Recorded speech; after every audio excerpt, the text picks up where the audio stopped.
Hiduplah tanahku, hiduplah negeriku, bangsaku, rakyatku semuanya. Bangunlah jiwanya, bangunlah badannya untuk Indonesia Raya. Indonesia Raya, merdeka, merdeka, tanahku, negeriku yang kucinta. Indonesia Raya, merdeka, merdeka, hiduplah Indonesia Raya.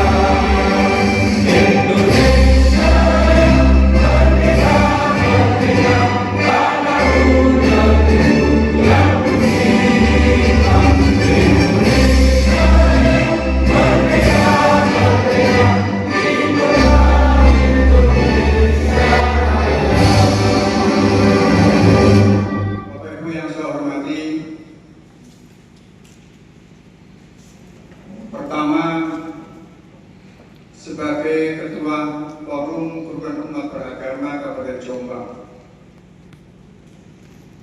saya menyampaikan terima kasih dan penghargaan yang setinggi-tingginya kepada pengurus Pondok Pesantren Siddiqiyah Poso yang memfasilitasi atas terselenggaranya kegiatan ini, dan mudah-mudahan yang kita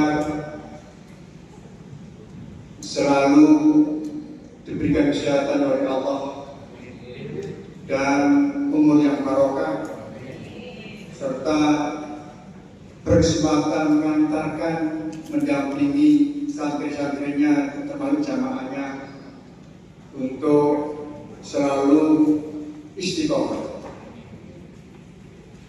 Bapak yang saya hormati, Bapak Anwar, Kepala Kesbangpol Kabupaten Jombang, yang saya hormati Bapak Dr. Muhajir, Kepala Kemenang Kabupaten Jombang, yang saya hormati Bapak Camat serta Forum atau Muspika, Pak Danramil, Pak Kapolsek, Bapak Ibu peserta dialog tokoh lintas agama yang saya hormati, saya banggakan. Saya juga terima kasih kepada para peserta yang berkenan hadir meluangkan waktu untuk kesempatan ini. Barangkali tanpa Bapak tidak ada artinya pelaksanaan dialog ini. Ya sepi. Oleh karena itu saya menyampaikan terima kasih. Bapak Ibu yang saya hormati, saya akan sedikit menyampaikan terkait dengan pentingnya moderasi beragama. Bahwa di Indonesia ini, Indonesia sebagai negara besar, negara yang penduduknya keempat setelah China, India, Amerika Serikat. Kemudian tersebar di banyak pulau, lebih dari 17.000. Bahasanya juga banyak, agamanya 6, belum lagi ditambah dengan aliran kepercayaan. Dan juga merupakan rahmat bagi negara Republik Indonesia yang diberikan oleh Allah Tuhan Yang Maha Kuasa. Dengan keberagaman ini kita pelihara, kita jaga, dan menjadi rukun, menjadi bersatu, utuh dalam negara kesatuan Republik Indonesia ini. Karena itu dengan bermacam agama yang 6 di Indonesia ini, Islam, Hindu, Buddha, Kristen, Katolik, Konghucu, di mana-mana bisa berdampingan seperti pada kesempatan ini. Jika kita sadar betapa pentingnya kita rukun dan bersatu. Dan memang ini secara sosiologis, memang ini menjadi modal dasar kita. Kita punya ya kerukunan sosial,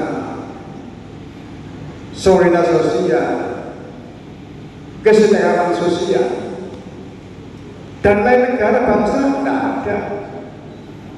Kita bersyukur sebagai manusia yang diciptakan dilahirkan di Indonesia ini bisa rukun, bisa bersatu. Oleh karena itu kita pelihara, kita jaga. Maka perlu adanya kebersamaan dalam keberagaman. Di kami di Kesbangpol ini memang ada tupoksi atau pekerjaan atau tugas pokok dan fungsi kerukunan umat beragama. Salah satunya ada tupoksi kerukunan umat beragama. Oleh sebab itu sekali lagi saya menyampaikan terima kasih. Bapak Ibu yang saya hormati, sudah banyak disampaikan oleh Ketua FKUP Kabupaten Jombang terkait dengan moderasi maupun kerukunan umat beragama. Saya hanya mengambil sedikit terkait dengan bagian dari kerukunan. Jadi biasanya kalau istilahnya lawan katanya kerukunan berarti ada konflik. Jadi yang saya ambil di konfliknya bahwa kalau kita ada konflik yang alhamdulillah Kabupaten Jombang saat ini tidak pernah ada konflik. Jadi konflik itu adalah kesenjangan sebenarnya, kesenjangan antara yang kita inginkan tidak sama dengan keadaan yang ada. Ini adalah konflik. Dan alhamdulillah yang kita inginkan semuanya sama, karena tidak ada agama yang memerintahkan berbuat kejelekan. Semua mengajarkan akan kebaikan, sehingga secara otomatis semua umat beragama kalau menjalankan syariat agamanya masing-masing, tentunya tentunya atau di Kabupaten Jombang ini sudah tidak ada konflik lagi. Wis rukun kabeh karena semua menjalankan syariat agama yang dianut oleh masing-masing dari pemerintah pusat. Yang pertama membangun sekolah rakyat. Harapannya sekolah rakyat itu adalah semua program dari pemerintah pusat. Harapannya nanti dapat memutus kemiskinan di Kabupaten Jombang, walaupun jumlahnya tidak banyak. Tahun ini beliau masih memprogramkan 2 tingkatan, SMP 2 rombel dan SMA 2 rombel, rombongan belajar. Satu rombel itu adalah 25 orang. Jadi nanti SMP-nya ada 50 orang, SMA-nya 50 orang. Tahun ini karena masih kelas 1, secara otomatis nanti baru 100 orang. Kalau nanti sampai kelas 3 berarti 100 kali 3, berarti sudah ada 300 orang. Nah, ini tempatnya juga masih diupayakan di Tubono, karena pembangunannya direncanakan masih di tahun 2026, karena kita dianggap belum siap karena harus lahannya sekitar 5 hektar. Kita yang di denahnya itu 3,5 hektar belum diakomodir, kita digeser di Tubono, itu rencananya. Dan sementara nanti tahun ini sudah mulai berjalan penerimaan anak didik yang alhamdulillah sudah hampir selesai, tinggal verifikasi di SKB Mojo Agung.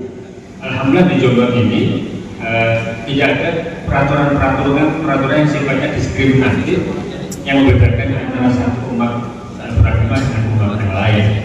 Semua diperlakukan sama. Yang kedua, fasilitasi dialog. Kegiatan-kegiatan seperti ini meskipun dasar RKUHP kan sesungguhnya adalah bentuk kehadiran pemerintah dalam upaya bagaimana dialog di antara para tokoh umat beragama itu berlangsung. Jadi dengan semakin dialog, semakin banyak dialog, maka sesungguhnya potensi-potensi konflik itu bisa diselesaikan dengan sesegera mungkin. Dicoba itu sudah bagus, ini jadi diperkuat biasanya. Yang lainnya bisa memperkuat kerukunan umat beragama di terwujudnya pembangunan di Kabupaten ini. Apalagi kita baru saja memiliki Bupati dan Wapres terpilih, Bapak Warsudi dan Usalma. Terus kalian bagaimana kita perlu lihat sih kondisi kerukunan umat beragama di Kabupaten Jombang saat ini. Kalau kita lihat, maka sesungguhnya keharmonisan itu sudah tercermin. Banyak kegiatan lintas agama yang berlangsung damai di tengah-tengah masyarakat. Yang beragama Islam, bebas masyarakat dan keislamannya, yang Kristen, Katolik, Hindu, Buddha, Konghucu, semuanya bisa melaksanakan kegiatan keagamaan masing-masing. Karena kita memang sudah semakin dewasa lah. Jadi kita di Jombang ini sudah semakin dewasa dalam konteks yang antar agama. Kita semua menyadari bahwa ya takut hidup waliyadin dalam konteks yang seagama adalah Islam untuk sekalian. Ya meskipun Islam itu kan ya macam-macam isinya itu, tapi kita punya prinsip karena amaluna walaupun amalukum. Jadi ketika kita melakukan suatu kegiatan, suatu amal ibadah, maka kita punya hujah. Yang bisa jadi hujah kita berbeda hujah yang dilakukan oleh sesama orang Islam dan lain. Di Kristen pun sama. Jadi agama-agama yang lain pun sama. Maka sekte-sekte itu selalu ada di masing-masing agama. Tetapi di Jombang alhamdulillah keharmonisan ini tercermin. Kalau perasaan ada lagi FKM itu banyak banget kok. Tapi semuanya sama-sama ini menyebabkan kerukunan keharmonisan di kabupaten. Ini kan sangat luar biasa. Dan ini tidak satukan ke kabupaten yang lain. Banyak kaum yang memiliki tujuan yang sama seperti itu. Kalau sekalian, bukan kita tidak punya tantangan. Kita juga punya tantangan dan ada potensi yang bisa kita lihat. Jadi kalau tantangan kita tentunya adalah perbedaan pandangan agama. Di masing-masing agama pasti ada perbedaan tafsir agama. Namun kalau sama Islam, Islam itu sumber hukumnya ya Al-Quran dan Al-Hadis. Tetapi dalam konteks fikih saja kita punya empat nama besar. Ada Imam Hanafi, Imam Maliki, Imam Syafi'i, Imam Hambali. Syafi'i saja itu juga masih banyak. Perbedaannya banyak banget. Sesama mazhab, sesama mazhab Syafi'i, sesama Syafi'i itu sudah berbeda. Praktek dilakukan apa? Dan ini sudah terbuka dari agama yang lain. Sekte-sekte di Kristen banyak juga, di Hindu, Buddha banyak juga. Tapi sekalian perbedaan pandangan ini memang tantangan kita. Ya. Yang kedua adalah pengaruh media sosial negatif. Kita sekarang ini dihadapkan dengan dunia yang kapan terjadi saat itu kita bisa lihat. Ada kejadian sekarang terjadi di luar negeri. Saat ini juga kita bisa melihat. Ada agenda haji katakan sekarang di Madinah dan Mekah. Kita di Jawa Timur, di Jombang kan bisa akses sesungguhnya dari jalan masjid kayak sana. TV Saudi kan konser 24 jam yang hanya menunjukkan situasi di sekitar Masjidil Haram, Masjid Nabawi. Ini konten positif, tapi konten-konten negatif juga banyak. Bagaimana ujaran kebencian yang disebar oleh orang-orang yang tidak bertanggung jawab itu kan apa? Tentang kehidupan beragama, tentang ekonomi, politik, sosial, semua itu hampir bisa kita nikmati kapanpun, dimanapun dan kita sedang melakukan pekerjaan apapun bisa kita.